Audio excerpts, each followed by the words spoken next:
Hi everyone, welcome to your YouTube channel India. Basically अगर India की बात की जाए तो अगर इंडिया में रिसर्च इंस्टीट्यूट्स की बात की जाए, बेसिकली अगर तो काफ़ी सारे लोग 99% लोगों के दिमाग में क्या आता है, बेसिकली कोई अच्छा प्राइवेट कॉलेज, बिट्स प्लानिंग वगैरह हो गए। प्राइवेट कॉलेज तो बाद में आएंगे। कोई अच्छा IITs हो गई, ट्रिपल IITs हो गए, NITs हो गया आपका।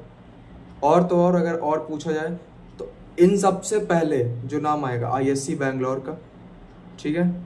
उसके बाद आइसर्स, नाइसर्स, देन आपके IIT, triple IITs, NITs, GFTIs, RGPTIs, और भी जितने प्राइवेट कॉलेजेस हैं, मतलब जो अच्छे खासे अच्छे प्राइवेट कॉलेजेस हैं जहाँ पे रिसर्च बेसिकली होती है। तो आपके दिमाग में यही सारे नाम आएंगे जहाँ पे रिसर्च ठीक ठाक होती है। लेकिन आज मैं ऐसे कॉलेज के बारे में बात करने वाला हूँ, ऐसे इंस्टीट्यूट के बारे में बात करने वाला हूँ जिसको शायद ही बहुत कम लोग जानते होंगे, या आप में से काफ़ी लोग नहीं जानते होंगे, ठीक है। मतलब बेसिकली जो मेरे कहने का मतलब है काफ़ी सारे लोग नहीं जानते होंगे। तो पूरा वीडियो में बने रहना। आपके दिमाग में काइंड ऑफ एक लेयर आज तैयार कर दूंगा इस कॉलेज को लेकर के, किसको प्रेफर करो तुम, ठीक है।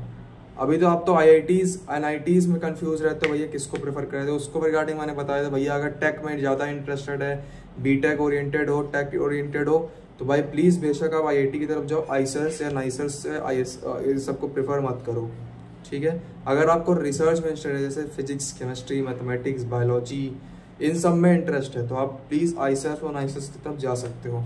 आइसर और नाइसर्स में क्या डिफरेंस है, आइसर्स एंड नाइसर में क्या डिफरेंस है, तो पूरा मैंने इसका भी एक लेयर काइंड ऑफ तैयार कर दिया था, वीडियो बना दिया था। इस वीडियो में पूरा डिस्कस करने वाला हूँ। वो इंस्टीट्यूट इंडिया का इकलौता इंस्टीट्यूट है जिसने हमें नोबेल प्राइज दिया हुआ है। ये जो इंस्टीट्यूट है ISC बैंगलोर से भी ओल्डेस्ट है। One of the oldest institute of Asia, whole Asia की बात कर रहा हूँ मैं। पूरे एशिया का सबसे ओल्डेस्ट इंस्टीट्यूट अगर बोला जाए तो काइंड ऑफ यही है वो, जिसे 1876 में इस्टेब्लिश किया गया था, जहाँ से प्रोफेसर CV रमन जी ने, आप सब लोग जानते होंगे इनका नाम। मैं 100% श्योर हूँ जितने लोग साइंस में इंटरेस्ट रखते हो या फिर नहीं भी रखते हो, 10th क्लास तक तो साइंस पढ़ी है सबने, मैं श्योर हूँ कि आप सब जानते होंगे। जितने भी जूनियर्स भी अगर इसकी देख रहे हैं, मैं आई एम श्योर हूँ कि आप सबको जानते हो, आप इनको जानते हो कि प्रोफेसर CV रमन, जिन्होंने 1907 से लेकर के 1933 तक इस इंस्टीट्यूट में काम किया, और फाइनली जाकर के हमें 1930 में मिला हमारा रमन इफेक्ट, जिसको हम रमन इफेक्ट के नाम से जानते हैं। तो आप सब लोग जानते होंगे रमन इफेक्ट क्या होता है, प्रोफेसर CV रमन को भी जानते होंगे। एंड इनके स्पेक्ट्रम्स, इनके जो भी इंस्ट्रूमेंट्स थे, आज भी आर्काइव में, आर्काइव या आर्चीव जो भी आप प्रोनाउंस करते हो, वेबसाइट पे भी अवेलेबल है, प्लस इनके इंस्टीट्यूट में भी अवेलेबल है। इनके यहाँ हर वीक ओपन डे होता है, कोई भी स्कूल का स्टूडेंट, कोई भी आप जाकर के विजिट कर सकते हो। प्रोफेसर CV रमन के इंस्ट्रूमेंट्स आज भी वहाँ रखे हुए हैं, जिससे वो एक्सपेरिमेंट वगैरह करते थे, आप जाकर चेकआउट कर सकते हो। अगर आप पहचान गए हो तो बहुत अच्छी बात है। इस इंस्टीट्यूट को 1976 में इस्टेब्लिश किया गया था by the DST, department of science and technologies, government of India, ठीक है। DST का फुल फॉर्म होता है ये, आप समझ गए होंगे। जी हाँ, मैं बात कर रहा हूँ IACS कॉलेज की, Indian association cultivation of science, इसका पूरा फुल फॉर्म है। अब तो पूरा इस वीडियो के बारे में डिस्कस करने वाला हूँ। इसकी फीस, इसका एंट्रेंस एग्जामिनेशन, इसका पहली बात तो एंट्रेंस एग्जामिनेशन, इसका fees, scholarship, academic curriculum, placements and research opportunities. पूरा वीडियो ध्यान से देखना, लेयर तैयार हो जाएगी। सच बोल रहा हूँ, जितने भी भाई लोग हो, भाई बहन जितने भी लोग हो, मेरे जूनियर्स हो सारे, काइंड ऑफ अगर देख रहे हो तो काइंड ऑफ जूनियर्स ही होगे। पेरेंट्स देख रहे हैं तो आप सबको मैं रिक्वेस्ट करूँगा पूरा वीडियो ध्यान से देखना। अगर कोई 11th-12th का भी स्टूडेंट देख रहा है तो पूरा वीडियो इस चीज़ को ध्यान से देखना, ठीक है। तो IACS, Indian association cultivation of science, entrance examination की बात करता हूँ। इसका जो एंट्रेंस एग्जामिनेशन होता है, साल में एक बार होता है, सबका ही होता है। UPST के द्वारा इसका एंट्रेंस एग्जामिनेशन कंडक्ट होता है। इस पर काफ़ी दिनों से मैं वीडियो नहीं बना रहा था। UPST एग्ज़ामिनेशन जो होता है वो आपका 16 जून को हो चुका है, ठीक है। 16 जून को आपका एग्ज़ामिनेशन हो चुकी है, एडमिट कार्ड वगैरह सब कुछ रिलीज़ हो गया था, एग्ज़ामिनेशन भी हो गया है, बट इसका रिज़ल्ट अभी तक अनाउंस नहीं किया गया है, आंसर की वगैरह अनाउंस नहीं की गई है। इसका एग्ज़ामिनेशन जो होता है, इसके एग्ज़ामिनेशन के लिए एलिजिबिलिटी क्राइटेरिया क्या होता है पहले मैं बता देता हूँ। ये तो बेसिक नीड थी, बेसिक जो इन्फॉर्मेशन थी कि एग्ज़ामिनेशन ये होता है, एंड इस साल का एग्ज़ामिनेशन हो चुका है, ठीक है। बेसिक क्राइटेरिया क्या होता है पूरा ध्यान से सुनो। बेसिक एलिजिबिलिटी क्या होती है, आपको क्लास 12th पास होना मैंडेटरी है with the all over grade of 60%, ठीक है। एंड आपके पास क्लास 12 एंड इस एंट्रेंस एग्जामिनेशन में बैठने के लिए फिजिक्स, केमिस्ट्री, मैथमेटिक्स का होना कंपलसरी है, ठीक है। इस एंट्रेंस एग्जामिनेशन में आपको टोटल 5 सब्जेक्ट मिलते हैं, 5 में से कोई 4 सब्जेक्ट को आप एज चूज कर सकते हो, उन्हीं 4 सब्जेक्ट का आपको एंट्रेंस एग्जाम देना है। कंप्यूटर बेस्ड एंट्रेंस एग्जामिनेशन होता है यहाँ पे, ठीक है। क्वेश्चन सही होने पर आपको 3 मार्क्स मिलते हैं, गलत होने पर 0, गलत हुआ तो 0 होता है, कोई नेगेटिव मार्किंग एग्जामिनेशन में नहीं। तो सोचो कितनी अच्छी अपॉर्चुनिटी है, ठीक है। तो UPST एग्जामिनेशन कंडक्ट होता है ये। अब इस एंट्रेंस एग्जामिनेशन में फिजिक्स, ध्यान से मेरी बात सुनना, मैं जो समझाना चाह रहा हूँ, ठीक है। 5 सब्जेक्ट होते हैं, physics, chemistry, mathematics, biology, computer science, 5 subject आपके होते हैं। 5 से किन्हीं 4 सब्जेक्ट को आपको 4 सब्जेक्ट को लेकर के आपको एंट्रेंस एग्जामिनेशन देना होता है। एक सब्जेक्ट आपको ड्रॉप करना होता है, कोई 4 सब्जेक्ट को लेकर के आप एंट्रेंस एग्जाम देते हो, ठीक है। और एक ट्विस्ट है बस इसमें, जो 4 सब्जेक्ट आपके होंगे उसमें से फिजिक्स, केमिस्ट्री, मैथमेटिक्स आपका मैंडेटरी सब्जेक्ट होगा।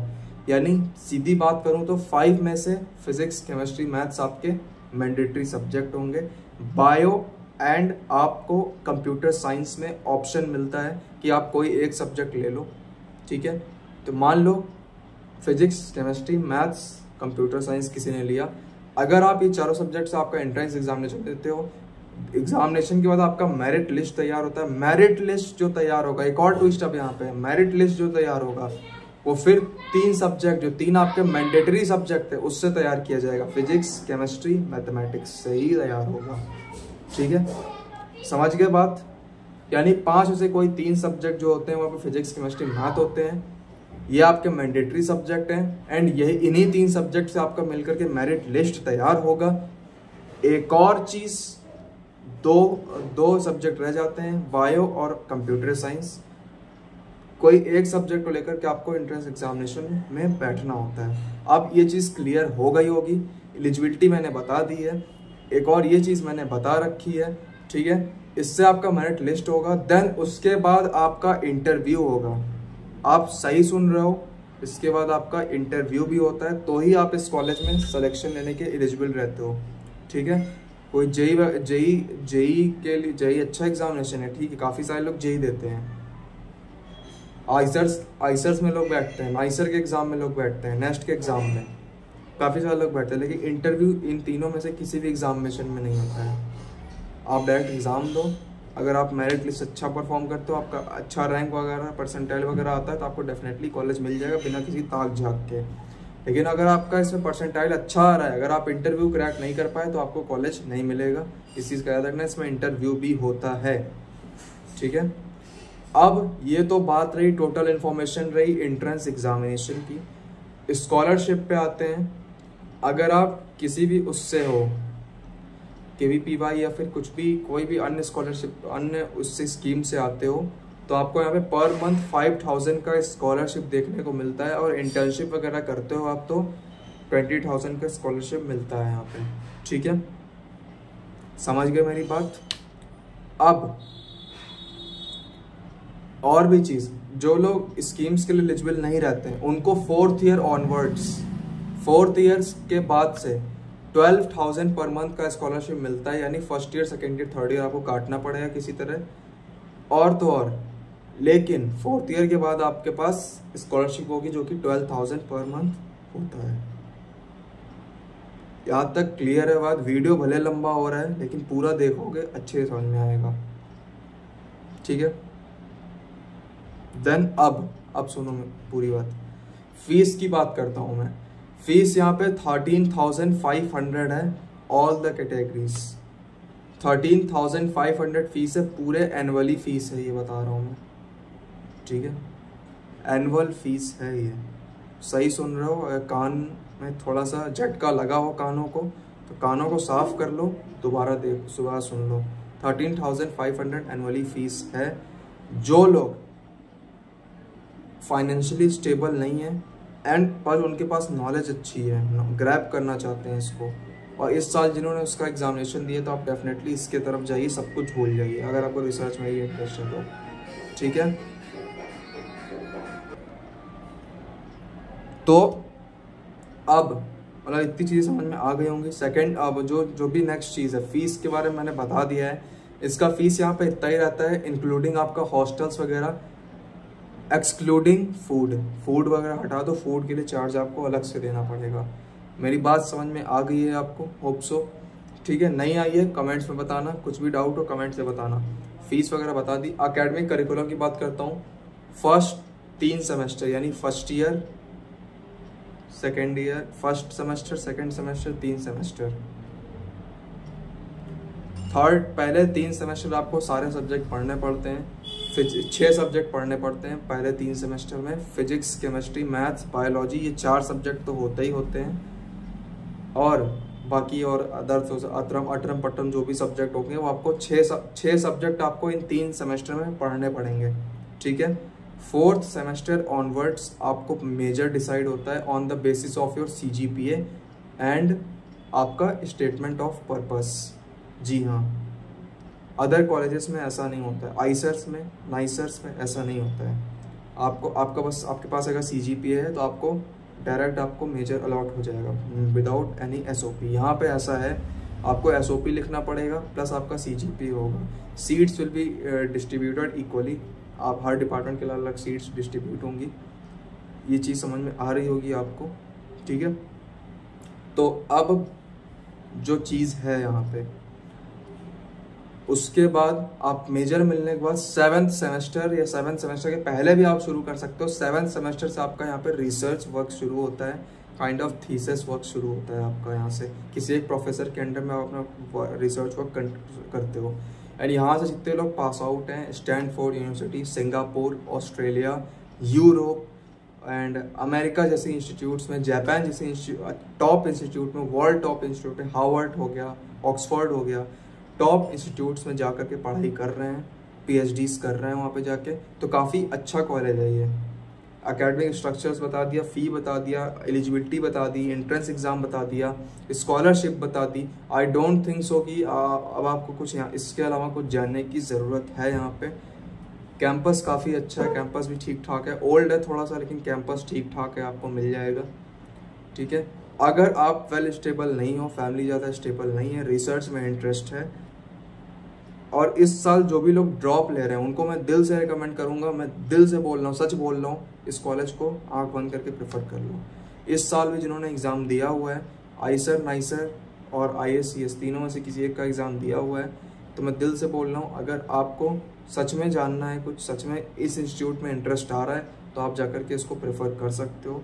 ये कहना गलत होगा कि ये इंस्टीट्यूट आइसर्स अच्छे हैं, नाइसर अच्छा है या फिर ISCS अच्छा है, ये कहना गलत होगा। सब इंस्टीट्यूट्स अच्छे हैं। इनफैक्ट अगर मैंने IIT और आइसर्स के बारे में बताया तो भी मैंने इक्वली डिस्ट्रीब्यूट किया था कि जो एक्चुअल में है। काफ़ी सारे लोग मिल जाएंगे आपको, मतलब मैं जनरली किसी भी यूट्यूब पे मतलब इतना नहीं सर्च करता हूँ कि आइसर 2024 लेटेस्ट अपडेट, ये सब सर्च नहीं करता हूँ, बिकॉज मैं खुद उस फील्ड में काम कर रहा हूँ। तो इस फील्ड से रिलेटेड मैं यूट्यूब पे सर्च नहीं करता हूँ। मुझे नहीं पता कि मेरे अलावा और कितने लोग काम कर रहे हैं इस फील्ड पे। बस मुझे एक का पता है जिनको मैं दिल से अपना मानता हूँ, अपना मतलब जिन्होंने मेरे को सपोर्ट किया, 2-3 लोग हैं मेरे को सपोर्ट किया, एंड जिनमें से एक विवेक भैया को आप सब लोग जानते होंगे। उन्होंने मेरे को सपोर्ट बहुत किया है, बहुत थोड़ा बहुत गाइड किया, अभी भी करते हैं। एंड 1-2 लोग और हैं जिनको मैं नाम नहीं लूँगा इस वीडियो में, होप सो आप लोग उनको भी जानते ही होंगे। अगर मैं नाम लूँगा तो आप पहचान जाओगे किनकी बात कर रहा हूँ मैं। फिर भी उन लोगों ने मेरे को सपोर्ट किया, तो मुझे नहीं पता कितने लोग काम करें, लेकिन अदर चैनल्स पे अगर आप विजिट करोगे तो हो सकता है वो लोग आपको मिसगाइड करके नहीं आइसर मत जाना, वहाँ पे ये है, वहाँ पे वो है। देखो किसी का कैंपस देख करके, किसी का कैंपस का इंफ्रास्ट्रक्चर्स को देख करके उसको जज मत करो। वहाँ का रिसर्च देखो, वहाँ का सिचुएशन देखो, कैसा वहाँ पे पढ़ाई वगैरह होता है, उस बेहाफ पे जाओ। एंड जो मैं बताता हूँ एक्चुअल है। IITs को नहीं होता भाई, देखो अगर टेक के फील्ड में तो प्लीज़ IIT की तरफ जाओ। IIT इस फील्ड में टॉप पर है। आइसर्स अगर आ रहा है तो प्लीज़, अगर प्योर साइंस में इंटरेस्ट हो तो ही आइसर में हो। टेक ओरिएंटेड हो तो आइसर्स में इतना स्कोप नहीं है। आइसर भोपाल के पास भले DSC है या फिर इलेक्ट्रॉनिक्स है इतना, लेकिन इतना स्कोप नहीं है वहाँ पे, प्लेसमेंट ओरिएंटेड नहीं है। आप प्लेसमेंट ओरिएंटेड जाना चाहते हो तो आप अदर कॉलेजेस को प्रेफर कर सकते हो। और अदर चीज़ों की अगर मैं बात करूँ, जैसे और भी कॉलेज, काफ़ी सारे कॉलेज, IIST बताई थी। IIST को मैंने बताया था भाई, अगर स्पेस एंड टेक्नोलॉजी से इंटरेस्टेड है, अगर आपको नासा वगैरह में जाना है, नासा वगैरह में जाने में इंटरेस्ट है, या फिर इसरो में जाने में इंटरेस्ट है, तो आप प्लीज़ उनकी तरफ जाओ, ठीक है। तो होप सो आपको समझ में आ गया होगा मैं क्या कहना चाह रहा था। अगर आप लोग नाइसर और आइसर में अच्छा परफॉर्म नहीं कर पाए हो, आपको IAS ES मिल रहा है, मैं सच बोल रहा हूँ, आंखें बंद करो, हाथ रख दो उस पर। अच्छा कॉलेज है, अच्छा रिसर्च वर्क है यहाँ पे। आर्काइव में जाओ, इनकी ऑफिशियल वेबसाइट का लिंक मैं इस वीडियो के डिस्क्रिप्शन में दे दूंगा। आर्काइव में जाओ, चीज़ें को चेकआउट करो, अच्छी चीज़ मिल जाएंगी। अगर प्लीज़ ये वीडियो पसंद आया है तो प्लीज़ इस वीडियो को शेयर करो। मैं रिक्वेस्ट कर रहा हूँ सबसे, इस वीडियो को शेयर करो, काफ़ी सारे लोग के पास इन्फॉर्मेशन पहुँचनी चाहिए। टेलीग्राम ग्रुप ज्वाइन करो, पर्सनली DM करके क्वेश्चंस पूछो। लाइव सेशन में आया करो आप लोग, रात्रि 10 बजे लाइव सेशन होता है। अगर मैं तो वो भी बोलता हूँ, अगर कोई ऑब्जेक्शन हो रात के 10 बजे करने में तो सुबह का टाइम बताओ, मैं सुबह विलेज भी लूँ, ठीक है।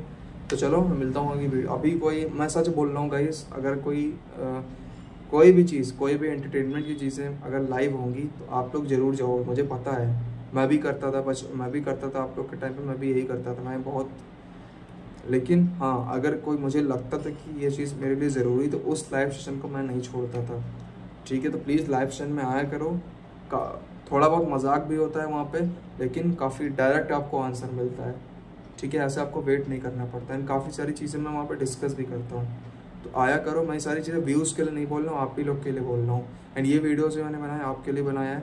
चलो बहुत हो गई, बातें भी हो गई हो, मिलता हूँ आगे वीडियोज़ में। Stay safe. कुछ भी डाउट हो कमेंट करके बताओ। इस कॉलेज को ज़रूर प्रेफर करना अगर आपको मिलना हो तो। Bye bye. एंड इससे रिलेटेड अब जो भी अपडेट आएगा वो आपको सबसे पहले मिलेगा। UPST करके मैं एक वो बना रहा हूँ, प्लेलिस्ट बना रहा हूँ, उसमें सारी वीडियोस आपको मिलेंगी।